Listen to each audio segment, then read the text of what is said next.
Yo, what's up? I'm KallaTheYapper, and I'm back with another reaction.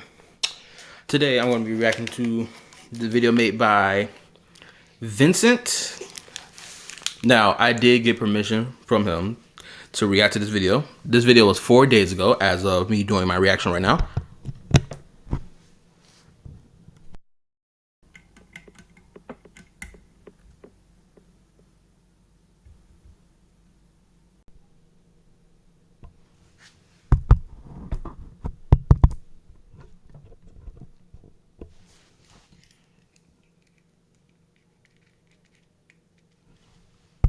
Oh, damn. My apologies. My mic was not turned up.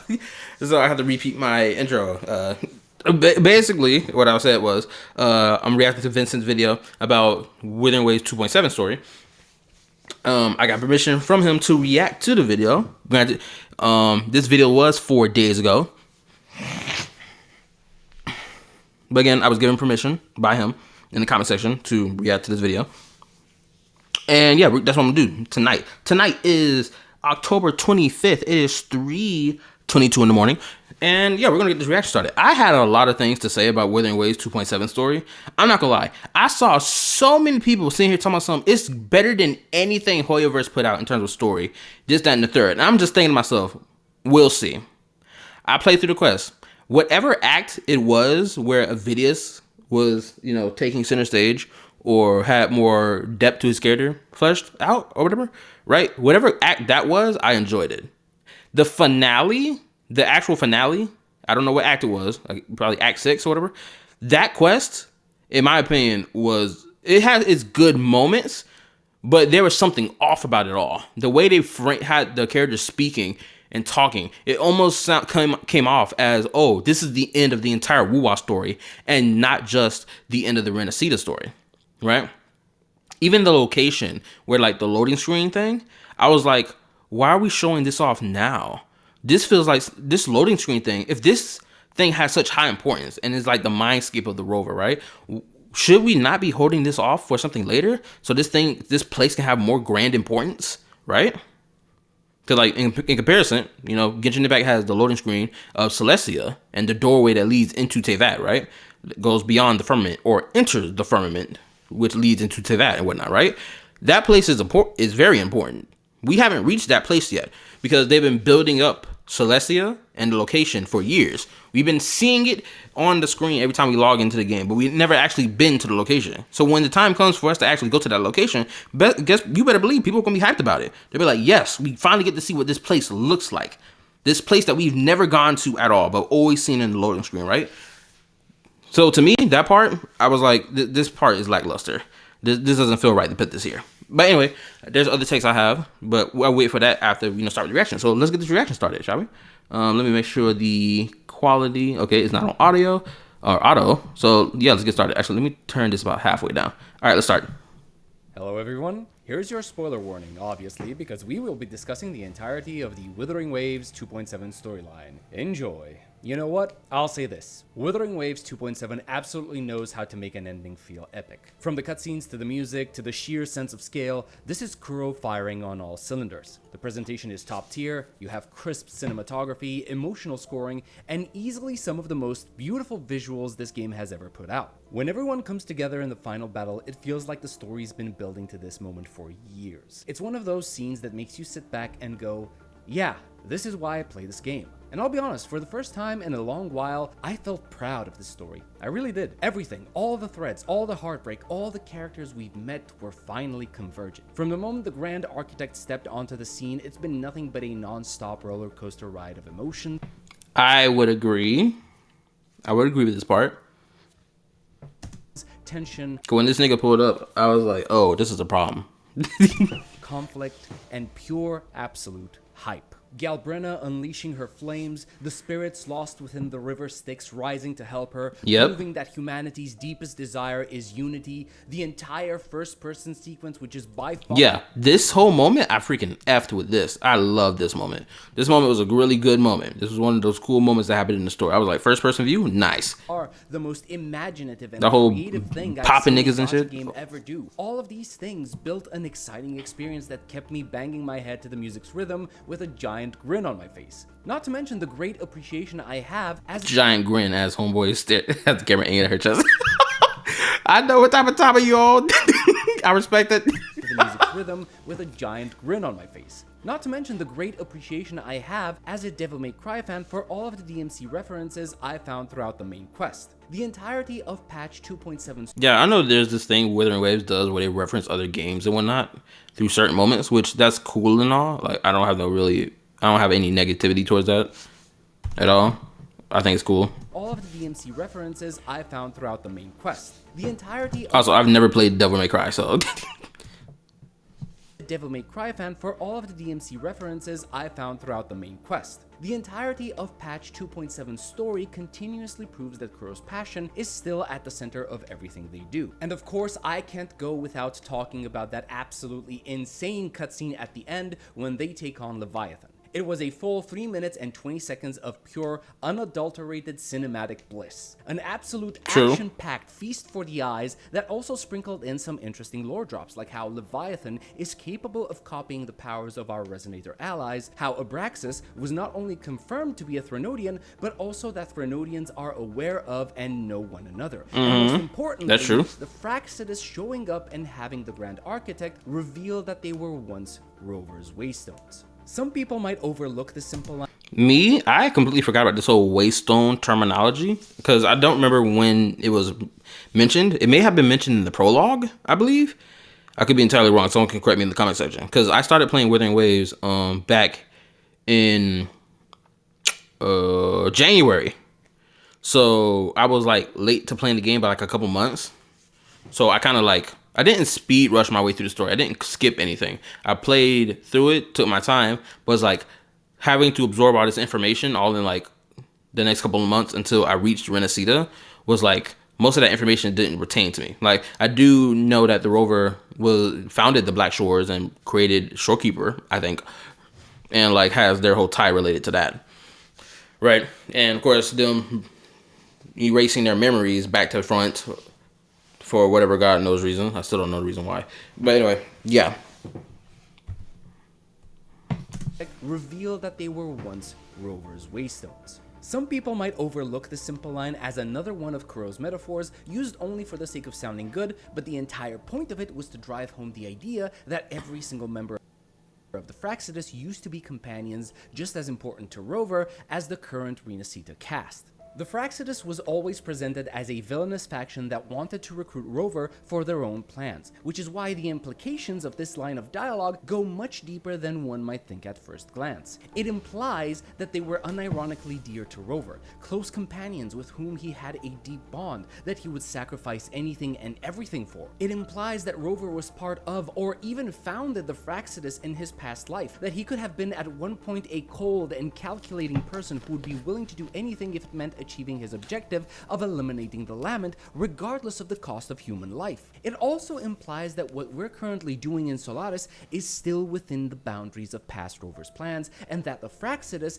is still trying to fulfill that plan even after Rover willingly erased his memories. It's great to see these Granted, of course, this is kind of unrelated to like any criticism of the game or the story of the game, but it's like, do we know that he's erasing his memories voluntarily, or if someone has forced him to be like, yo, you have to do that? Because if you don't do that, we're going to have a problem here, right? That's what I'm curious to learn about. These future plot points already being hinted at before 3.0. It gives us something to look forward to while allowing us to speculate on where the story is potentially heading in the future. I also want to say that I'm rather happy with Galbrenna herself as a character and how she was presented. True. Now, I won't say she's perfect, but she definitely gets points for being an independent character that acts of her own accord without the need of Rover to be around her at every step of the way. Bonus points for actually being the one to take the initiative to dive into the dark tide and clear the way for us and saving Rover when he was trapped in a trance. I'm gonna say this right now. Something I noticed throughout the last two chapters of the Renacita story was the amount of times Rover kept being saved by Galbrenna. Did anybody else notice that? Right? The new, shiny, limited 5-star character kept saving the main character in multiple occasions. I noticed that. I was like, hold up. Why does nigga keep getting saved? Because, you know, a criticism people love giving towards Genshin is that Genshin's MC gets shafted and cucked by other new limited shiny 5-star characters, despite that there's no proof of that at all, if you actually pay attention to any cutscene and shit like that. Right? But they sit here and present Wuthering Waves main MC as someone who doesn't need to be saved. He's so overpowered, this, that, and the third, right? He's the overpowered character done right. So my response to that is, if that is the case, why in the hell did Wuthering Waves devs, or at least the writing team, decide to have Galbrana save the rover multiple times?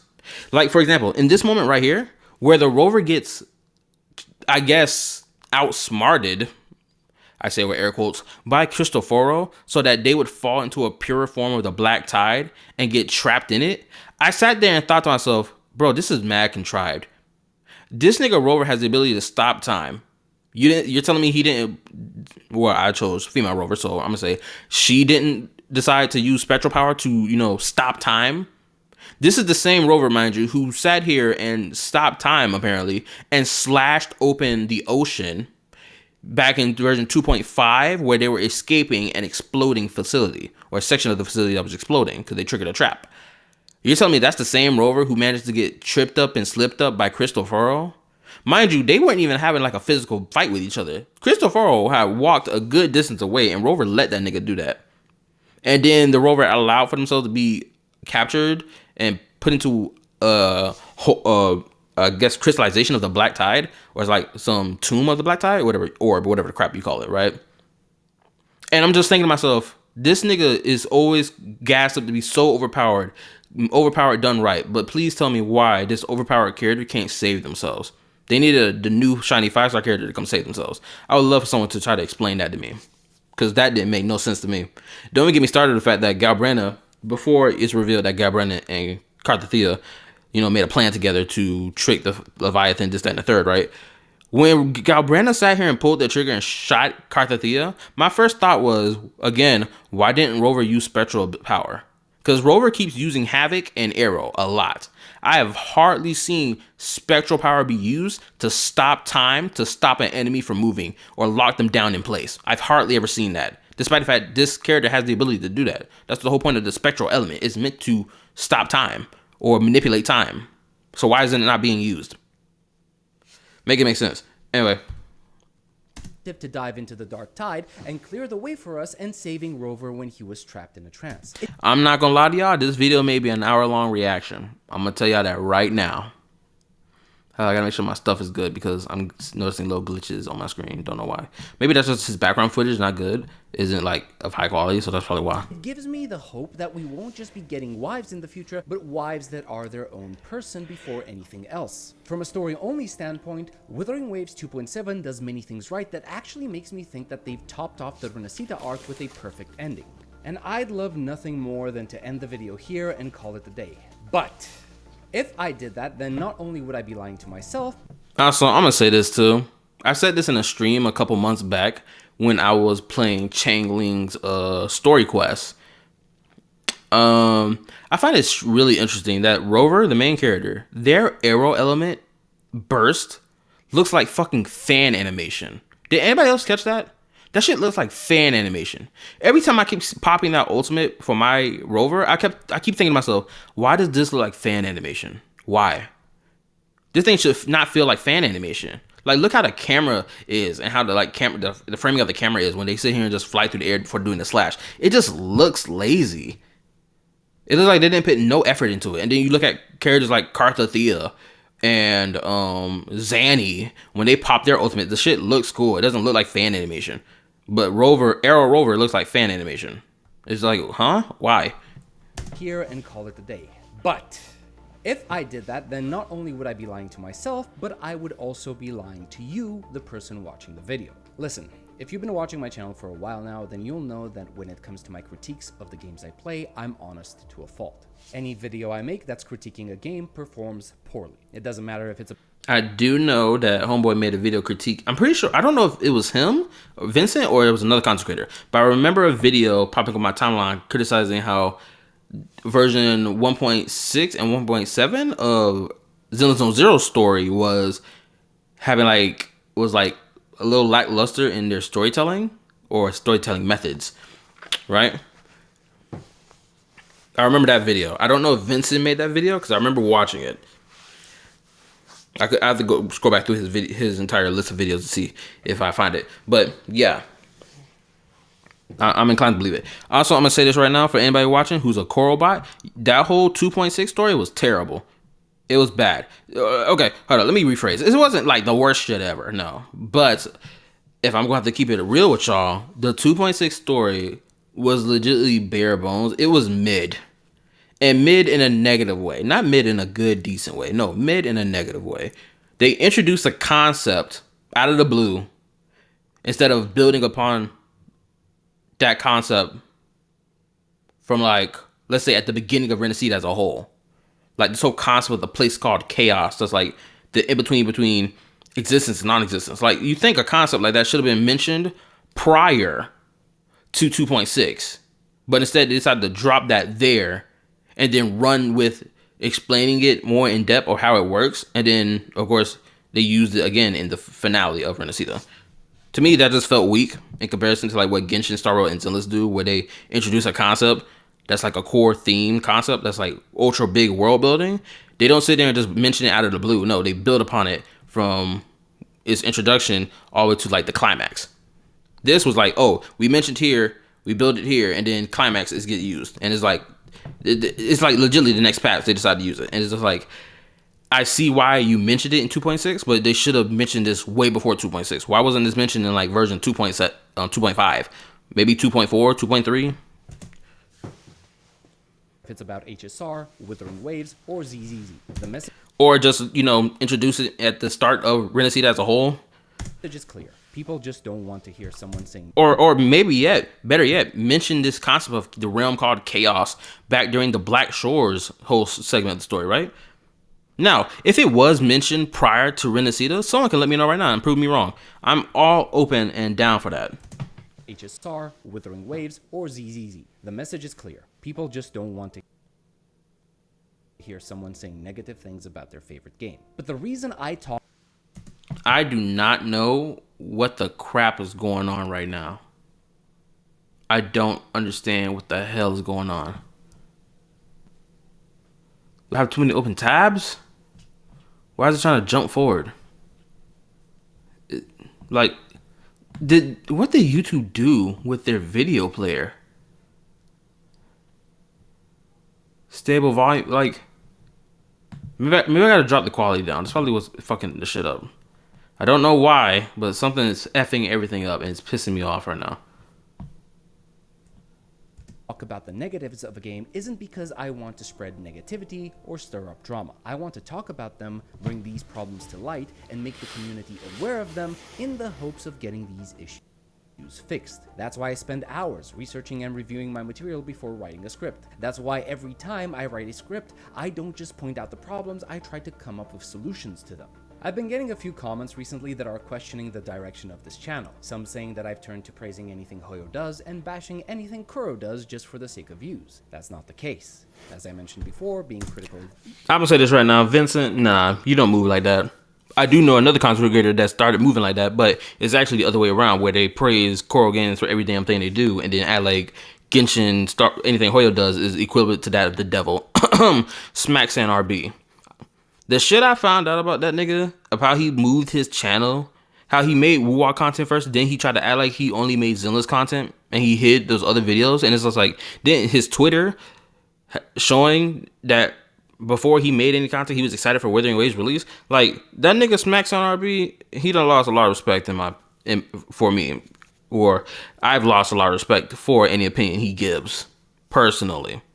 Because if you look at his channel and how he did content for the last 10 months till now, you'll see it was nothing but Zenless content, and then it was this dramatic shift to be like, Wuthering Waves is the new god. Please allow me to suck your dick. Basically. I did reactions to his videos. You can check it out on my channel. Yes, some of them are like an hour long, but like I had a lot of shit to say that he said in his videos that was just like, this is just bullshit takes for the sake of it. But anyway, Vincent, you don't move like that. As far as I've seen, you don't move like that. You're pretty neutral. Games has resulted in my worst performing videos so far, but I will still do them. Views be damned, because this is what I believe. I don't subscribe to any form of gacha tribalism. I'm not a Hoyoshell nor a Kurobot. I'm just me and the... And hold on, allow me to say this as well, because as he's saying it right now, I know I'm only 5 minutes into this video, and I've been yapping for a longer amount of time, but please allow me to have this. I told you this reaction probably gonna be an hour-long reaction.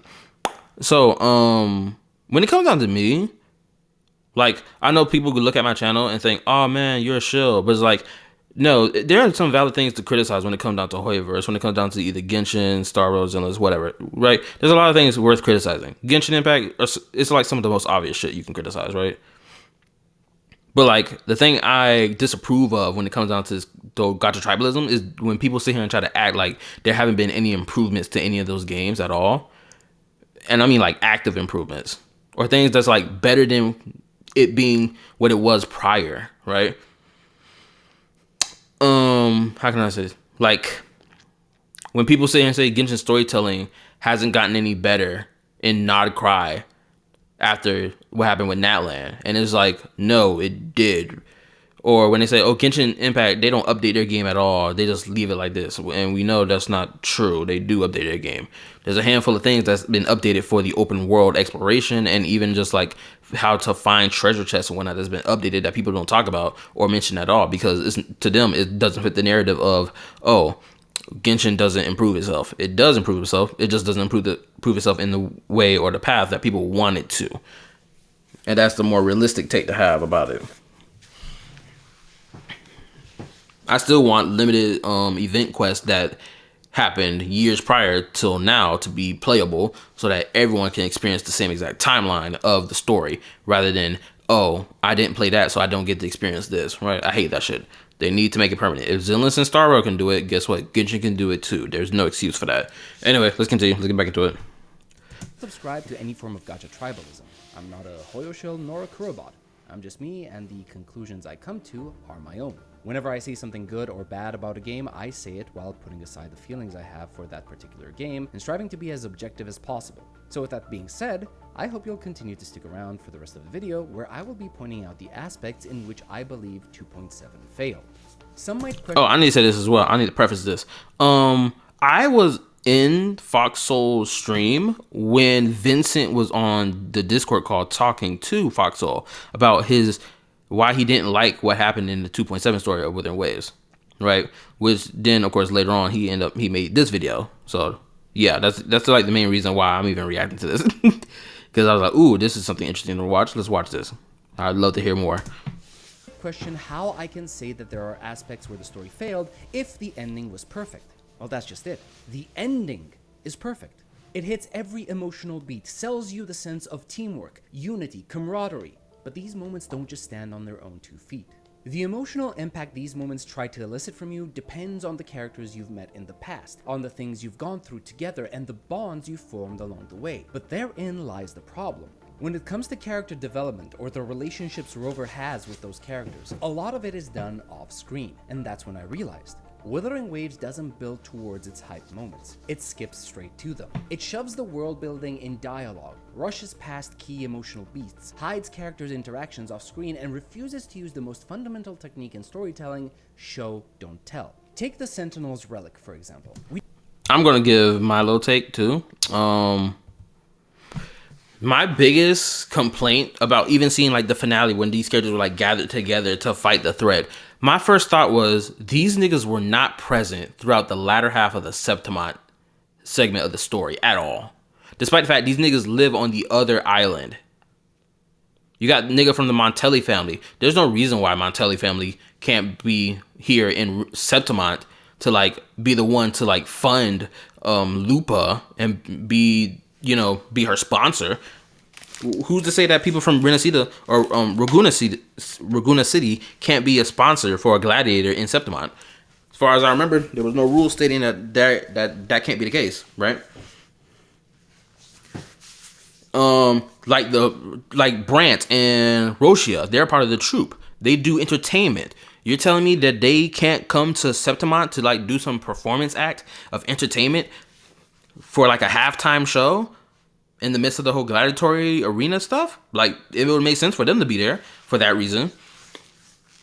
Shakona should have been a character we met in the story prior to when they revealed her, because after Shakona comes into the story and helps us with this little thing, she just disappears off screen and we don't ever see her again. But then Shakona comes back for the final fight in Renesita, and it's just like, why are you here? We didn't even get enough time to even, spend time with you in the main story. But you got a side story plot that's, I think was tied to the main story. But again, since it wasn't directly a part of the main story, to me, I didn't do that quest. Because she has a quest tied to that. I just didn't do it. Because it just wasn't a part of the main story quest content. Right? It felt optional. So that's why I didn't do it. Right? So whatever information related to her exists, I don't know what it is to justify her being here in 2.7. And I remember there was someone in my in my chat telling me that there was information related to Shakona in that quest that tied to the story for Renesita, but there was something off about it because it didn't match up with what we were seeing on screen. Granted, I don't fully know the context of that. I have to play that quest myself to fully understand that. Hopefully I'll be able to play it in the future. But yeah, you see, as I'm running the gauntlet through all these characters we met in Renesita prior to going to Septimite, shit just doesn't make sense for why is it that they're here for this final fight. It would have been fine if it was like Augusta, Yuno, and Galbrena along with Rover going for their final fight. But again, the other characters weren't present here. Don't get me started with Phoebe. Phoebe's whole religious belief is directly tied to the main story for Renesita, right? Religious belief is like baked into the foundation of Renesita, right? Because the Thronodian wants to be worshipped by the humans and be intertwined into their civilization as well, to be revered, to be remembered, this, that, and the third, right? That was the whole point of why the Leviathan was doing what they were doing since day one, because they want the exact same thing that the Sentinels have. To be a part of the civilization. That's what they want. Well, at least in relation to this Thronodian. But I'm going to have to assume that every Thronodian thinks the same way. Right? So it's like, why wasn't Phoebe more present throughout the entire Renesita story? She should have been a character who walked alongside Rover throughout the entire Renesita story, if I'm being honest. Instead of just popping in one time and then that was it. Not really doing much. Shoot. I got another thing I'm going to say, but I think I'm going to save it until we get to a certain part of this video. Let's continue.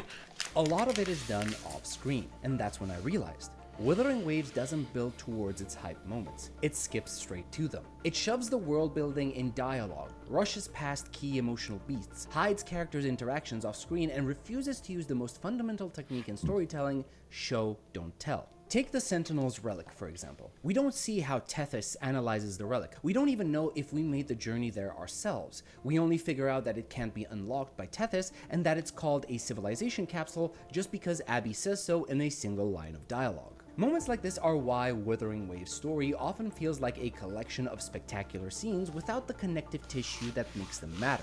An even better example is Avidius. When we meet him again in 2.7, he's suddenly cordial, even addressing us as Your Grace. But let's not forget how he acted the last time we saw him in 2. This is so true. What's crazy is I did not peep it until somebody mentioned it in my chat.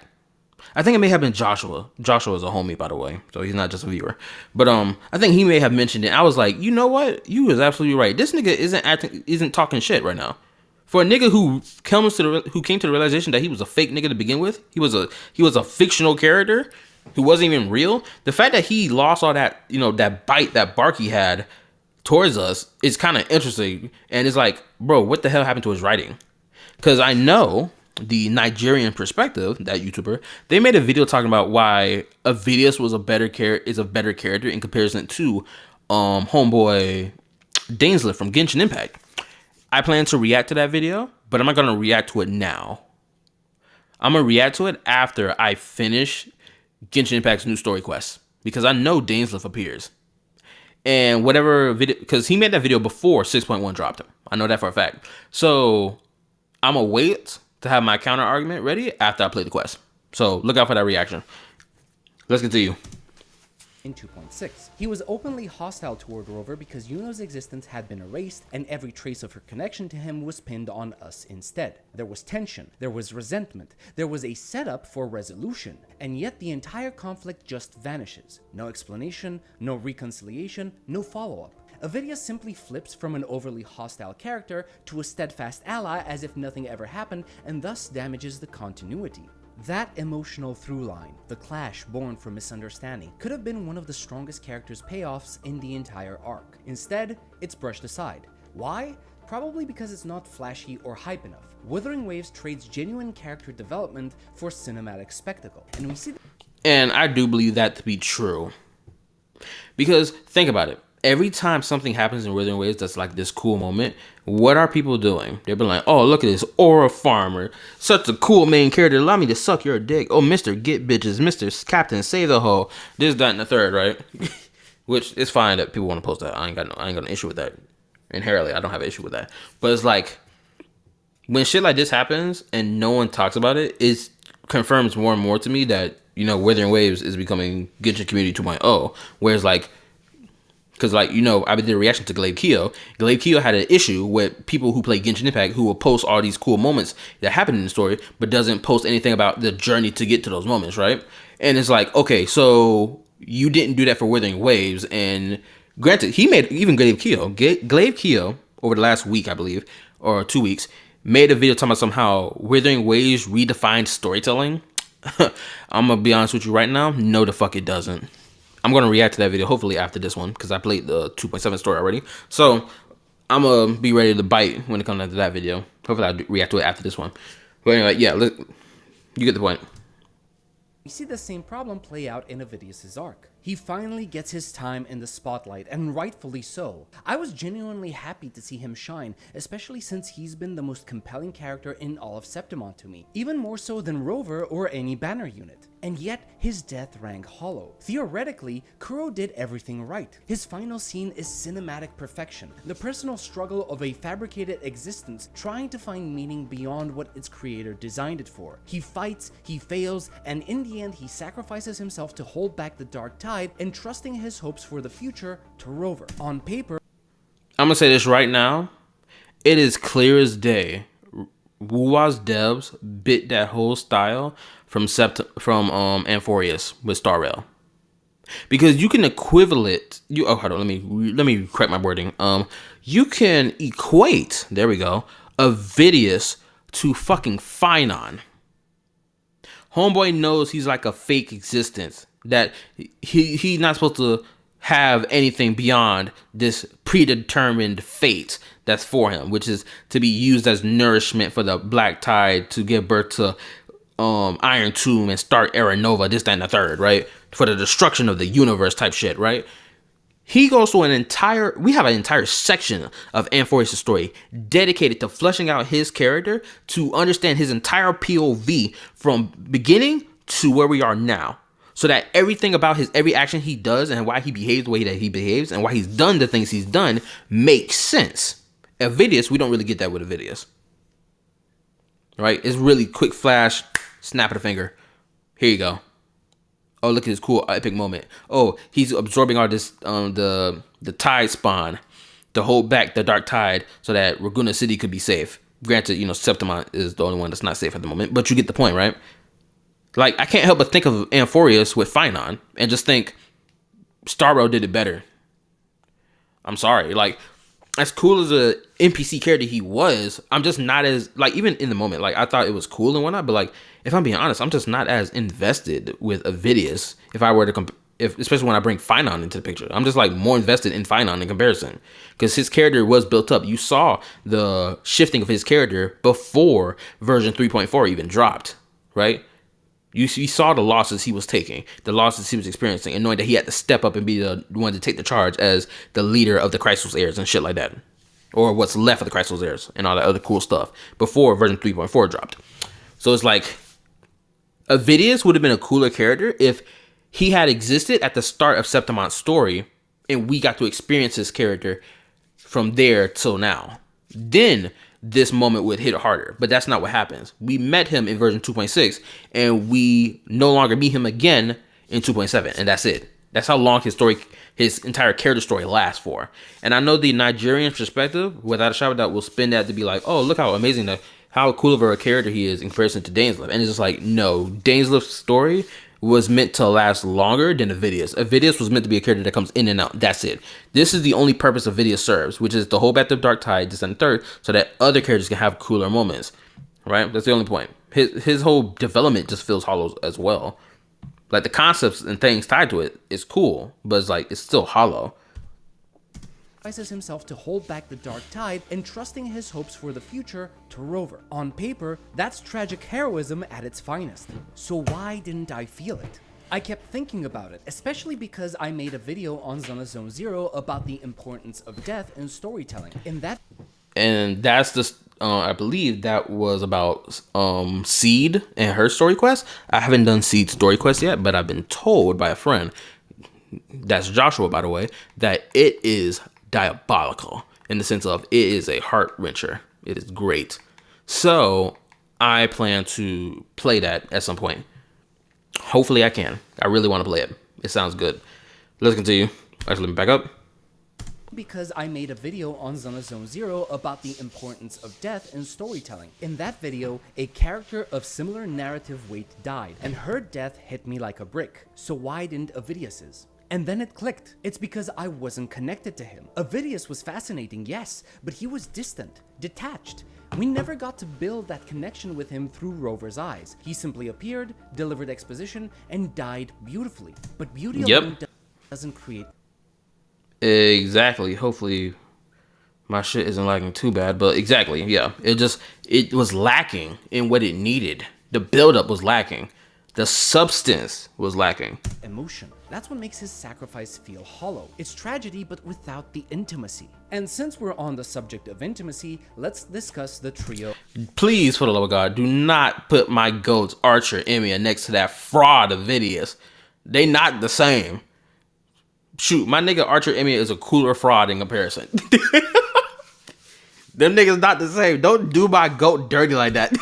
Trio of Augusta. Let me go back. Intimacy. And since we're on the subject of intimacy, let's discuss the trio of Augusta, Yuno, and Galbrenna. Nobody can deny that Augusta is closely connected to both Yuno and Galbrenna. True. Yuno was Augusta's best friend who offered her support when ruling Septimont. Galbrenna was Augusta's childhood companion, a ghost of the past embodying her biggest failure and the cause of her childhood trauma. And yet Augusta's reactions in 2.7 regarding both of these characters are disappointing at best. In Yuno's case, Augusta acts like she doesn't remember Yuno at all. Yet at the start of 2.6, Augusta still had memories of Yuno, proven by the fact that she blames Dark Tide-induced dissociation as the reason for having those memories. The moment Yuno returned from Chaos, Augusta should have realized that this was the Yuno Rover was talking about before venturing into Chaos. And yet she still acts like she never had memories of her to begin with. In Galbrenna's case, once it's revealed that she was in fact Augusta's childhood friend Angel, Augusta doesn't have any real emotional response. There's no visible shock, no hesitation, no vulnerability. She's just as headstrong as ever, brushing it off with a knowing smile at the end. And yes, Augusta is a strong leader, but strength doesn't mean numbness. I'm gonna say this. In the moment, I gave it a pass because one, there's a serious conflict happening right now. This ain't the time to be having our emotional, hugs and kisses of my friend. I thought you were dead. Blah, blah, blah. Like that was my thought, right? When I saw that, I thought that's because usually when it's like a conflict, you think logically thinking this isn't time and place for that, right? Naturally, right? But as I think back on it, they should have had a moment of Augusta at least hugging Galbrenna, right? Because again, they were childhood friends. They fucked with each other heavy, right? Like Augusta was traumatized by the fact that she couldn't save her friend, which essentially drove her down the path that she went on to become the strongest in Septimont and this, that, and third. So it's like, why didn't she have this cool moment that should have been for her? That whole moment of hugging each other would have been cool and great. Shoot, even at the end of the story for Septimont, again, Galbrenna and Augusta doesn't even have a moment like that. In comparison, check this out. When it came to Genshin Impact, when the Traveler, this was back during, I believe, it was in version 3.7, I believe? 3.6, 3.7? No, it was 3.6, I believe. We had a story quest dedicated for the Traveler alone without Paimon, right? The Traveler was wondering where Paimon went, this, that, and the third. Of course, it's revealed later on at the end of the quest that the Traveler was asleep and experiencing a memory of their twin sibling, Lumine. And of course, all the important lore stuff related to that as well.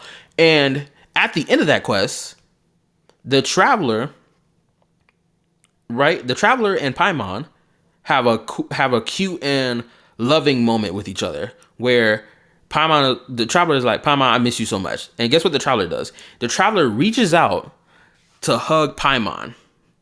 That's what the depiction of the scene was. The Traveler reached out, hugged Paimon, because, you know, she's floating in the air. You can't really just pull her towards you and how someone who's standing up would. But, like, that's how the scene was framed. And it was adorable. It was cute. It showed to us how important Paimon was to the Traveler, and, of course, vice versa. Because even before that moment, we had a scene with them, before that whole memory shenanigan, where the Paimon was asking the Traveler if the Traveler found Paimon annoying, or if you don't want to be around her anymore, this, that, and the third, right? She was asking these questions because she was insecure about their relationship. She was insecure about how the Traveler felt about her. And she also knows that one day the Traveler will leave. So, and we know that she hates being abandoned, especially what we saw in the the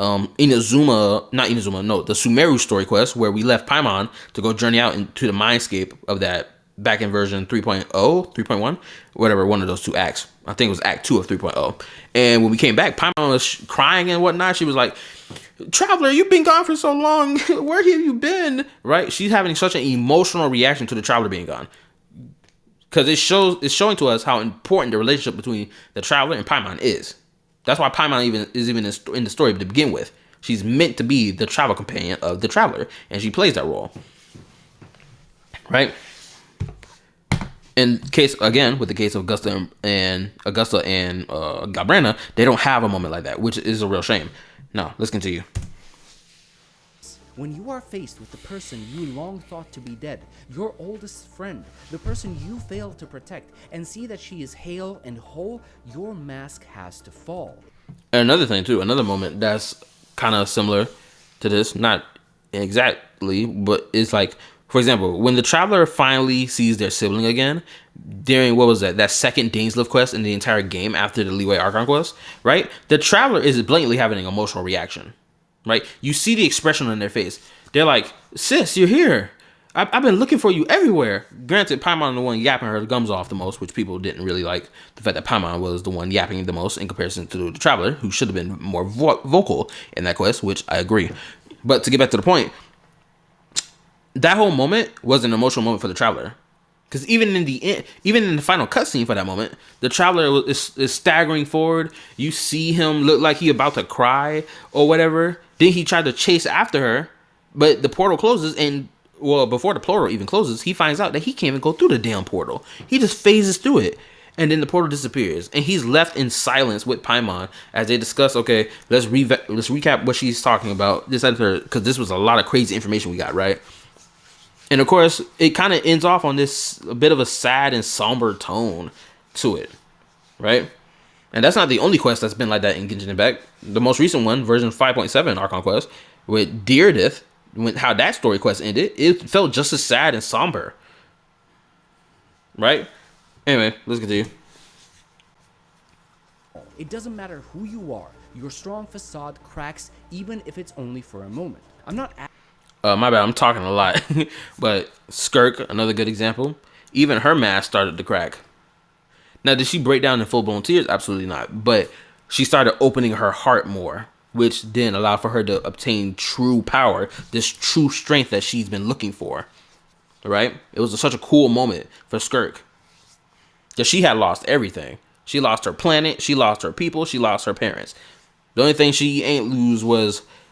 Well, she did lose her arms and limbs, but she grew those back using abyssal power and whatnot, but that's not the point right now. But you get the point I'm making, right? All these characters in Genshin Impact, they have direct ties to each other. They get moments where they get to be fleshed out and have emotional moments with each other. And it's just like, why is a character such as Augusta and Galbrand not having a moment like that? Where they should. They experienced something traumatic as children together. They should be hugging each other, being like, bro, I can't believe you're still alive, twin. It's been so long, bro. Asking for her to drop down to her knees and cry her eyes out, but a trembling voice, a faltering breath, a single tear held back by pride, any of that would have been enough. instead, we get nothing. As it currently stands, Augusta, a character defined by her loyalty and her will, just comes off as a bad friend. Not because she is one, but because the writing skipped over the one thing that would have made her feel human. Once again, what should have been... AKA, seems like we have a Mavuika situation happening, but more so on the opposite side. Because Mavuika, she was headstrong in what she did, but like she wasn't stoic faced. Granted, I don't remember, like, she never had a moment where she cried or whatever, or moments where she got emotional. So I guess she was just as stoic as Augusta in this sense. Oh, shit. Actually, there was a moment that's similar to this. Yeah. If y'all remember back in the Natlan Archon Quest, the 5th act, I believe. Yeah, because people were complaining about this. Like, how there was, like, the manifestation of Mavuika's little sister, right? But Mavuika doesn't have like an emotional reaction to her at all, but she's more like stoic faced. She's more so like accepting and like full of conviction and whatnot in that moment, even though her little sister has been dead for over 500 years and she hasn't seen her little sister since 500 years ago, right? She continued to live while her parents and her sister long since died, right? That whole moment should have been a moment where, even though this was a dire situation that they were in, they should have spent a little time in that moment to be like, have Mavuika have that emotional moment with her little sister. Because it's clear as day from the YouTube shorts that they made and this other information related to Mavuika, she really did care and love for her little sister. So the fact that they didn't spend at least a little bit of time showing us that care and love for her little sister in that moment, if it rung hollow, it rung hollow to a lot of people, and we're like, man, this is doing a disservice to Mavuika and her relationship with her sister. This should be better, right? That's a valid criticism to give for Natlan. Character growth became another moment glossed over for the sake of pacing. And there are smaller continuity issues too, like how the crushed anchor stone that Augusta left in the Dark Tide somehow turns into an anchor obelisk, or how I'm gonna be honest, I completely forgot she even did that shit. I don't even remember this part. I'm gonna be honest with you. But yeah, this is valid criticism. Stone that Augusta left in the Dark Tide somehow turns into an anchor obelisk. Or how Yuno describes the journeying paradise as a realm similar to chaos, only to call it chaos itself in the very next line. Then that's contradiction. And I'll say this right now. The journeying paradise, they should have just had it exist in chaos, in the realm of chaos, instead of the black tide. Or the dark tide, because then you would have the bridge between the non-existence and existence, life and death, this, that, and the third, and like predetermined fate and non-predetermined fate and all the other shit, right? Then, for the final act of them defeating Leviathan, it would just hit harder and make more sense, thematically speaking, for that moment, in my opinion. They should have had that final moment happen in the realm of chaos. The journeying paradise should have been in the realm of chaos, not the dark tide. That one I'll be generous with because it might just be a localization slip. But the real offender here is the concept of anchoring, which has now lost all meaning. When Rover dives into the Dark Tide, we're told that he needs to anchor himself to Galbrenna. That's fine in theory. It's a dangerous, unstable realm and you'd want some kind of tether to keep your mind grounded. But here's the problem. Anchoring was already clearly defined in 2.6 as a process of experiencing another person's memories, manifesting them, and letting that person absorb those manifested memories to re-establish their existence in the world. So by that definition, shouldn't Galbrenna be the one anchoring Rover? If he's the one lost in her realm, then it's her who should be reliving his memories, not the other way around. What happens instead is that we're guided by Chimera to relive fragments of Galbrenna's past, which eventually leads us to her. There's no manifestation, no absorption, no anchoring as it was originally described. The writers just And the problem, and again, this comes with the problem of, because they decided to have this moment, they decided to use this concept that they introduced for the Chaos Realm, they decided to use it for the Black Tide. Right? Because that's where Galbrenna went. She went into the depths of the Black Tide. She didn't went into the depths of chaos. She went into the depths of the Black Tide. And then they decided to use this concept for that, instead of just being like, okay, let's just keep it inside the realm of chaos, which would have made more sense. This whole moment would have made more sense. The whole going through her memories to anchor ourselves to her or vice versa would have just made more sense that way. Blatantly.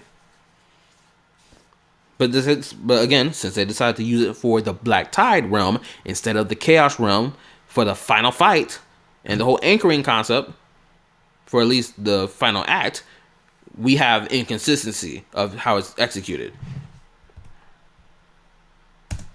No absorption, no anchoring as it was originally described. The writers just reused the same term for a completely different process. Even Abby unwittingly acknowledges this inconsistency when he says, if we do what we did back in the Chaos, we can anchor to Galbrina and find her, right? Except that's not what we did back in Chaos. And if we accept this new logic, that someone can anchor themselves, then that completely undermines Yuno's quest. Because by that logic, Yuno could have anchored herself back to existence without Rover's help at all. Exactly, and honestly, she should have did, because her entire quest, in my honest God opinion, was unnecessary. Especially when they tried to make it seem like the Rover had such an emotional attachment to Yuno. And it was such the biggest load of bullshit I ever seen. I was like, y'all niggas haven't even had enough time with each other to justify this. It was so stupid. Anyway, let's continue. It's like the writers forgot their own definitions the moment they wanted to sound poetic again. And this problem doesn't stop here. We're later told that KallaTheYapper anchored Leviathan by offering up her humanity, trapping its frequency in one place. But why does Leviathan even need to be trapped? He can't leave unless Rover opens the Gate of Ascendancy. And since when does sacrificing your humanity count as anchoring? The term has gone from being a clear metaphysical process to a catch-all buzzword for whatever spiritual thing is happening right now. Yeah. Even inside Rover's mindscape, the term is misused. By following Galbrina's advice, you supposedly anchor yourself to find your way out of the mindscape and guide everyone else to you. Now, the cutscene that follows looks epic. It's the perfect everyone joins the fight moment. It's visually... Yeah, but again, it's hollow. The sense, the math ain't mathin' to how it's executed. Because since they love using all these this mumbo-jumbo terminology for this, no one's actually thinking about the process. The process doesn't make sense. But since they're using these terminology, their own made-up terminology, it sounds like it makes sense, but it really doesn't. Truly stunning, emotionally charged, and meant to make you feel like the story has come full circle. But let's recap what actually happens and see if it holds up once the excitement has passed. Rover dives into the dark tide to reach paradise. Everyone on the surface gets swallowed by the dark tide, so logically, they should also be somewhere inside paradise. Then Rover himself gets swallowed by another layer of the dark tide while already inside the dark tide. Ah, but this one's different. This is the pure... Look at this. Main character catching L's. Shoot, and I thought Wuthering Waves' main character was supposed to be this cool, overpowered nigga. How the hell he catching L's like this? Someone better explain it to me. Purest, deepest dark tide, sending him to the deepest level that looks like Rover's mindscape. Meanwhile, Galbrina has to burn her own power to follow him there, overclocking... Limited 5-star character saving Rover. Something apparently is supposed to be deemed as a negative by the Kuro bots and by people who sit here and believe that the Traveler gets saved all the damn time and doesn't get his own cool moments, despite the fact he's been having his cool moments for years. Yeah, I may sound like a shill by saying this, but I'm just keeping it front with y'all. It's just a really dumbass argument that I really hear. How is it that's unacceptable for Genshin to do this, but apparently it's acceptable for Wuthering Waves to do this? Because I didn't see nobody talk about how the Traveler, or rather the Rover, keeps getting his ass saved by Galbrina multiple times.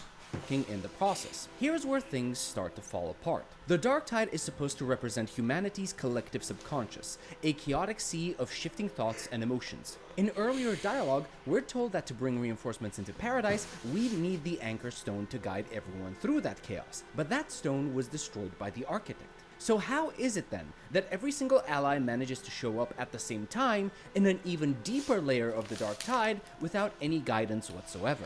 You could argue that Galbrina guided them, but that doesn't hold up either. To reach Rover, she had to stay beside him, burning her power to cut through the purest dark tide influence. So when exactly did she have the time to leave that layer, wander aimlessly through paradise, gather 10 other people, and lead them all back in a place where time itself flows slower the deeper you go? Does that make sense to you? And that's what kills the emotional weight of the scene. I'm gonna say this right now. They could have easily solved that by having either Galbrina or the Rover carry the fragments of the Waystone, whatever the crap it's called, with them on their person. Because then they would follow the tether of whatever remains of the Waystone, or Waypoint, Waystone, whatever crap, and then they will just follow it to the rover to meet back up with him, right? Have the rover be like, yo, oh, this fight ain't done, we're not giving up, and pour their power into the Waystone so that it can become a beacon so that everyone can see it as they're scattered throughout different areas of the Black Tide or Dark Tide or whatever crap, and be like, look, there it is, I gotta follow it, I gotta run to it, I gotta chase after it, I gotta get there, right? That would've been a cooler moment. Moments like the fabled Power of Friendship climax hit hard only when the challenge feels real, when there's genuine uncertainty, when victory feels earned. Here, it doesn't. The supposed miracle doesn't feel miraculous, it feels convenient. The writers do a Contrived. good job of telling you this moment is impossible and then make it possible anyway without explaining how. They even try to justify it by saying everyone believed Rover was their anchor of hope. But again, that's not what anchoring is. Anchoring was clearly defined in 2.6 as the process of reliving someone's memories so they could manifest and reabsorb their existence. Rover was never erased. He didn't need to be anchored. Anchoring was never a GPS signal. It was never a beacon that could pull people toward you. In 2.6, we had to find Yuno. It wasn't her that found us. And now the word has become meaningless. It's no longer a... Shoot, they could have easily fixed this. Another fix they could have easily done to make it make sense is have the Dark Tide, or better yet, Leviathan or Cristoforo shatter the rover into pieces and scatter them across the entire Black Tide. Which then, guess what? We could have perspective changes between all the playable characters in groups of 2 or 1, finding fragments of rover across the Dark Tide, setting them free, and trying to reattach their memories to the XYZ, right? To connect them all back together so that the group comes back together, boom, reforge the main character, we're back in action, we're ready to roll and rumble. You feel me? They could have done that, but they didn't. A defined process, it's a narrative. This is gonna be a long reaction, I promise you. This is probably 2 hours. Anchoring has joined frequency as one of the most abused and overused buzzwords in Wuthering Waves. It's tossed around whenever the writers need to explain something they don't want to think about. And that right there is the ultimate tragedy of 2.7 story. It treats its own world building like decoration. And the worst part? All of this could have been fixed so easily without breaking the very rules that 2.6 worked so hard to establish. Imagine this. Instead of Rover anchoring himself and magically guiding everyone to him, it's everyone else anchoring Rover, tying him back to Solaris. Well, there we go, damn it. I said the exact same thing, technically. We have one mind. Picture a sequence where each resonator dives into Rover's mindscape one by one, each of them reliving a memory, a shared moment from the very start of the game up until now. They manifest those memories and we as Rover absorb them. Not only would this preserve 2.6's definition of anchoring, it would also give us something we've been missing since the beginning: genuine character interactions. It could have been a beautiful way to show snippets of dialogue, fragments of unspoken bonds, moments that fill in the emotional gaps left off screen. You could have Brandt recalling a shared battle, Phoebe remembering a lesson, Yuno recalling a quiet promise, all of them reaching out, reminding you who you are and what you mean to them. And narratively, shoot, you know what's so crazy? Genshin Impact actually did something similar to this. Now, not the whole fragmented memory thing, but more so in the sense of at the end of Natlan's Archon Quest, or rather, when we get to that final battleground in Natlan's Archon Quest. Excuse my background sound. That's my PS4. It is on. It does all that humming. But again, hold up. Let me crank that back up. Okay, so in the 5th act for Natlan's Archon Quest, you have NPC characters that are from World Quest across Natlan, and they manifest and appear in the 5th act right as you make your way to the final battleground to fight the Abyss in the Night Kingdom, right? A lot of people did not know that, right? So a lot of people who didn't do those World Quests, they didn't get to experience it. There were so many NPCs that we had met, important NPCs to the World Quest of Natlan across the board that manifested there. Even NPCs that were directly tied to the Natlan Archon Quest even appeared. And it was just like, this was such a cool, grand moment that helped the traveler lead the traveler to the final battleground that they needed to be led to so they can fight alongside Mabuika. It was such a cool moment. And this is coming from someone who played the World Quest and even streamed at least one of them, or 2 of them actually, on my channel. It was both of those World Quests were great, by the way. They were amazing. Anyway, It would have been poetic, because for once it's not Rover saving everyone, it's everyone saving him. It would have turned the power of friendship cliche into something earned, a reflection. And again, you heard what he said, right? It would have been everyone else saving the Rover instead of the other way around, right? To me, a plot point like that deserves to be the final story act of the game. To me, that's what that should have been, but that wasn't the case for Renacida. Right, Renacida was not the final act of the entire game, but the framing of the quest made it feel like that was the final act of the entire game. Of all the connections we've built throughout the story, manifesting in the exact same way Yuno's memories once manifested through unity and remembrance. Even better, it would have tied directly into the Fraxidus line at the end. We were your waystones. Bro, even freaking Amphoria still did this shit better, bro. We had moments where like the Chrysalis heirs were trying to save save Trailblazer, right? Or more so, they gave up their lives to ensure that the Trailblazer will have his pathway so that he can go do what he need to go do to save Amphorius, to save all of them, right? That was in the version 3. No, not 3.6. It was 3.5 story. We had that moment, right? And then 3.6 built upon that moment even more, where right before the end of the 3.6 story, we meet the Chrysalis heirs right before we initiate the Era Nova. And now we're about to have 3.7 coming, and it's going to be the conclusion of the entire Amphoria story that, again, is done better than what Renacida was trying to do with his final act, blatantly. It's just better. Renacida is the lesser version of Amphorius. No one will ever try to no one could ever convince me otherwise. If you want to call me a shill for that, it is what it is, twin. I don't care. Amphorius' story is still better than Renacida as a whole. I am way more invested in all those characters from Amphorius in comparison to Renacida as a whole. Despite the fact, yeah, I like Zanny, I like KallaTheYapper, but if I'm being freaking for real, most of them niggas across the board, I don't really care for them. Oh, wrong button. That's my controller button. Because in this version, our allies literally would have been. That's the real tragedy behind this perfect ending. The potential for greatness was right there, baked into the story's own foundation. But instead of fulfilling that potential, the writers took the shortcut. Lastly, I want to talk about Fenrico, Calciaro, and Qun.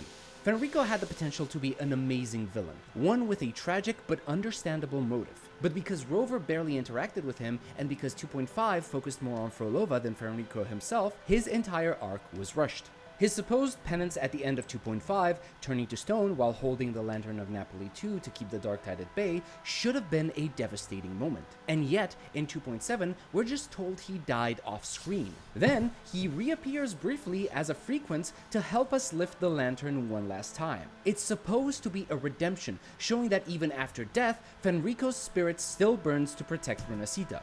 And I'm gonna say this right now. We could equate that to like something that happened in like Naruto Shippuden, right? In Naruto Shippuden, the final, I guess, one of the final episodes of Naruto Shippuden, right, was when, you know, Naruto and Sasuke have their final clash, right? As they're, throwing themselves towards each other, right, building up their final attack, you see like the spirits, I guess, air quotes, spirits, of like the images of Naruto senseis and his friends, and even people he's fought against, some of them manifesting, forming his Rasengan. And then for Sasuke, you have Itachi manifest alongside Sasuke's final attack. Granted, his is more hidden, and you can't really see it unless you really slow down and pause, or you really pay attention to the scene, because it's like brief, but it's being hidden by the attack, right? And Itachi is like helping Sasuke out, right? It was such a cool moment. Again, in comparison to this, it's just like Fenrico should have had more time. And I'll say this for the Fenrico part. Phoebe should have been the one to go see Fenrico. Or better yet, Phoebe should have been a part of the 2.5 story because her whole religious belief was tied directly to it. Phoebe should have been there for 2.5. She should have interacted with Frolova. Get to understand why she feels the way that she feels, why she's trying to do the way that she's doing. Maybe even create a soft spot in Frolova that Frolova had long since believed that she no longer had. Right? Because Phoebe, she loves echoes.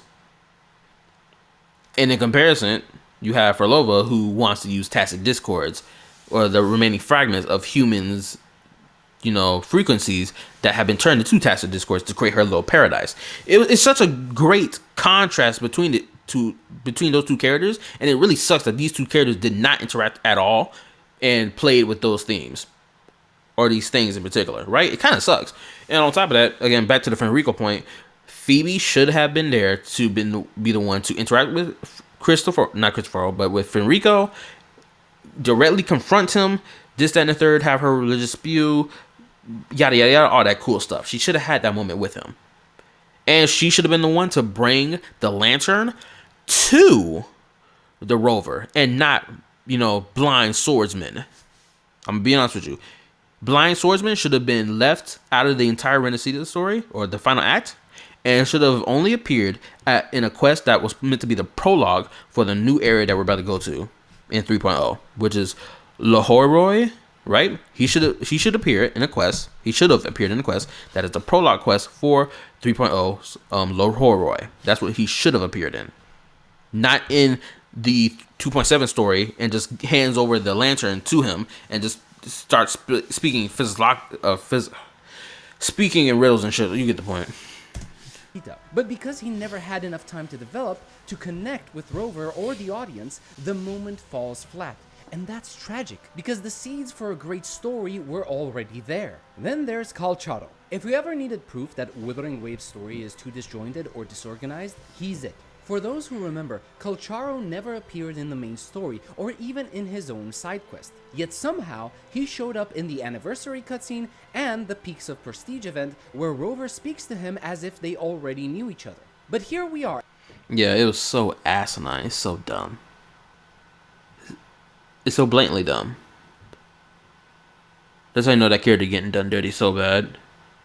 No, that nigga been power creeped as well, so he's freaking useless. By all means, that nigga is useless. They keep teasing that dude to be like some cool character, but it's like his coolness is already out the window. Let's be freaking for real. They'd have to rework his character, make him into a limited 5-star to make him be cool. Let's be real. We are at the end of 2.7, and Rover doesn't recognize him at all, to the point where Galbrina has to introduce him. How does that happen? Because oh my goodness, oh wow, that is really bad.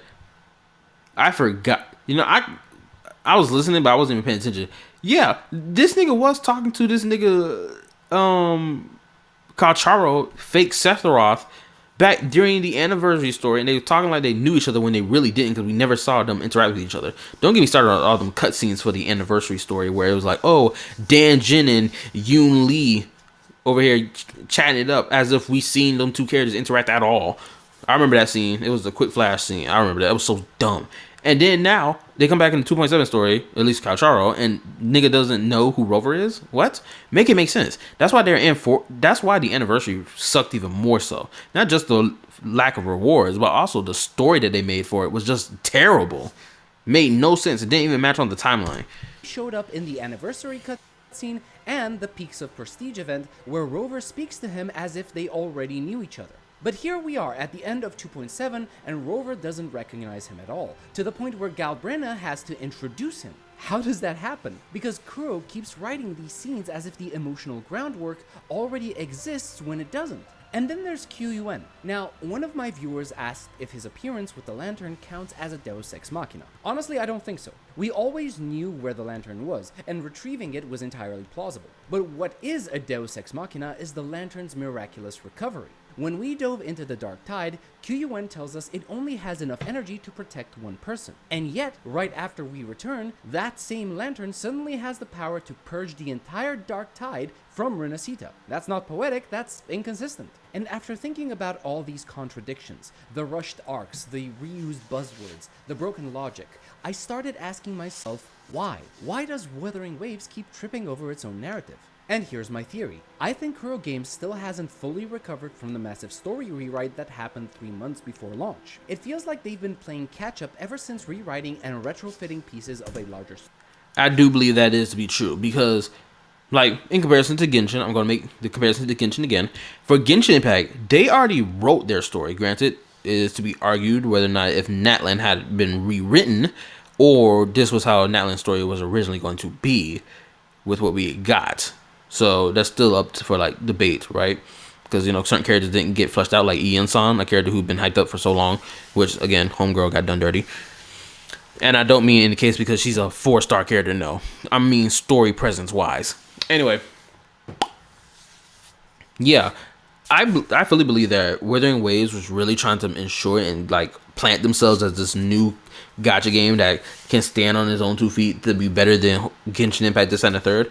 I think they were really riding on that so much so that they didn't bother, like writing wise, didn't do proper setup for a lot of these things. Because like we were in version, because they jump skipped versions, right? They went from version 1.4 and they hop skip jump straight to 2.0. Someone can correct me if I'm wrong about that, but I do remember that.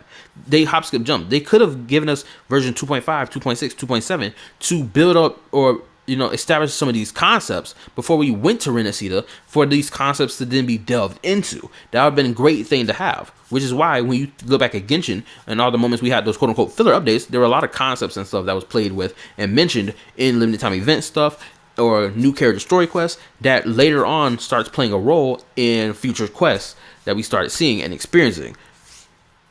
Right? So even with those filler moments, there was still good substance to munch up and eat on, which is why Genshin Impact has so many freaking theory video creating content creators across YouTube or across the Genshin space in particular, because Genshin Impact gave itself the breathing room to do all that cool stuff, to give all that before we start tackling it in the main story.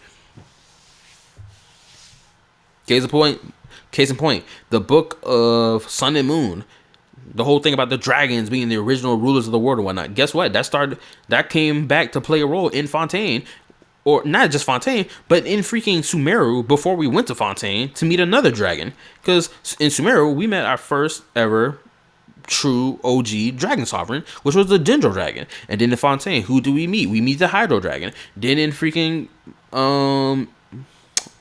Natland, who do we meet? We meet abyssal mimic of the Pyro Dragon Sovereign, and of course we meet another dragon of the old civilization of dragons in the World Quest. It was really cool. Go play them. But like, you get the point, right? These things started popping up in the main story quest, and it made sense because they gave themselves the breathing room to do that. Unlike Wuthering Waves, that didn't bother doing that for themselves. Story that was meant to unfold differently.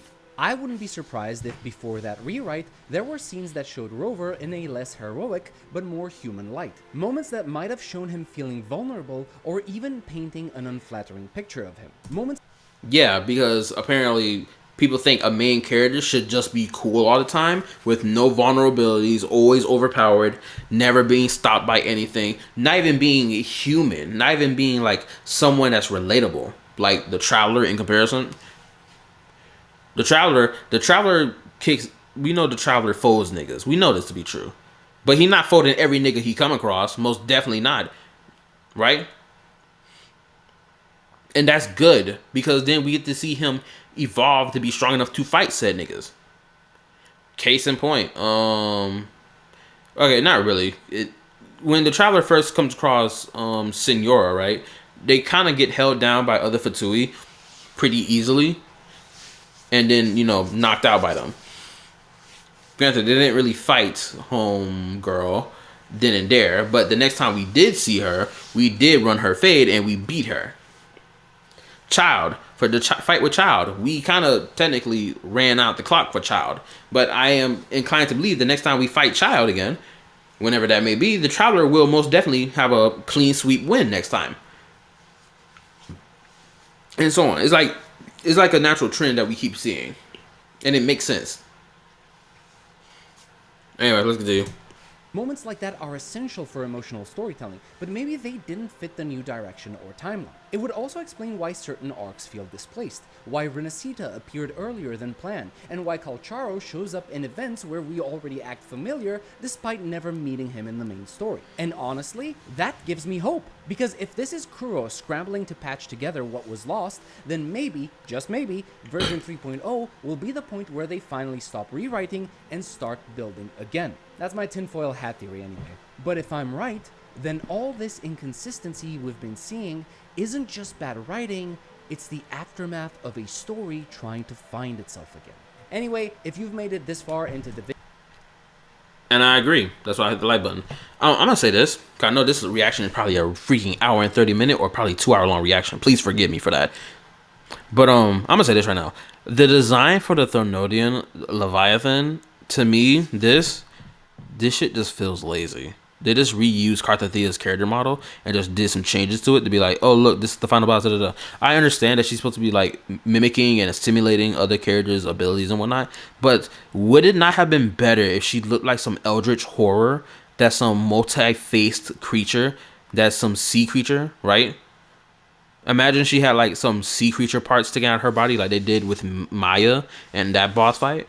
Right? It would have been cooler if that was the case. If she was some multi-faced creature that had the faces of all her harbingers of the dark tide, or harbinger of the tide spawn, whatever you call it, right? Had all their faces on her body, had these sea limbs, this, that, and the third. Could break herself off into different body sections, or then rebuild herself back together. Like, it would have been cool if we had moments like that, but we didn't. And we got essentially a bland character model that's just a reused asset and nothing new. It's just like, why? We could have done something better. We could have done something cooler here. Like, even all the bosses that exist in Genshin Impact are not the same exact boss as each other. Child is his own unique boss. The Narwhal was his own unique boss. Again, the Pyro Dragon mimic made from the Abyss was, again, its own unique little boss. And so on. So it's like, why can't we have that here in this moment? That's supposed to be the grand finale. The final boss of Renacida. Why? Make it make sense to me. the video, thank you. Let me know your thoughts in the comments below. Oh, this is the end of the video. Yeah. Good video. Love the video. I know I talked a lot throughout this reaction, but you know I'm a certified yapper, so yeah. I agree with most stuff that's in this video. What else can I say? You all, the viewer, can tell me how y'all felt about the video in the comment section below. Like, sub, turn on the notification bell, join the YouTube community Discord. Go check out Homeboy Vincent here. Here's the link. I will put the link for his channel in the description below. And yeah, that's all I have to say.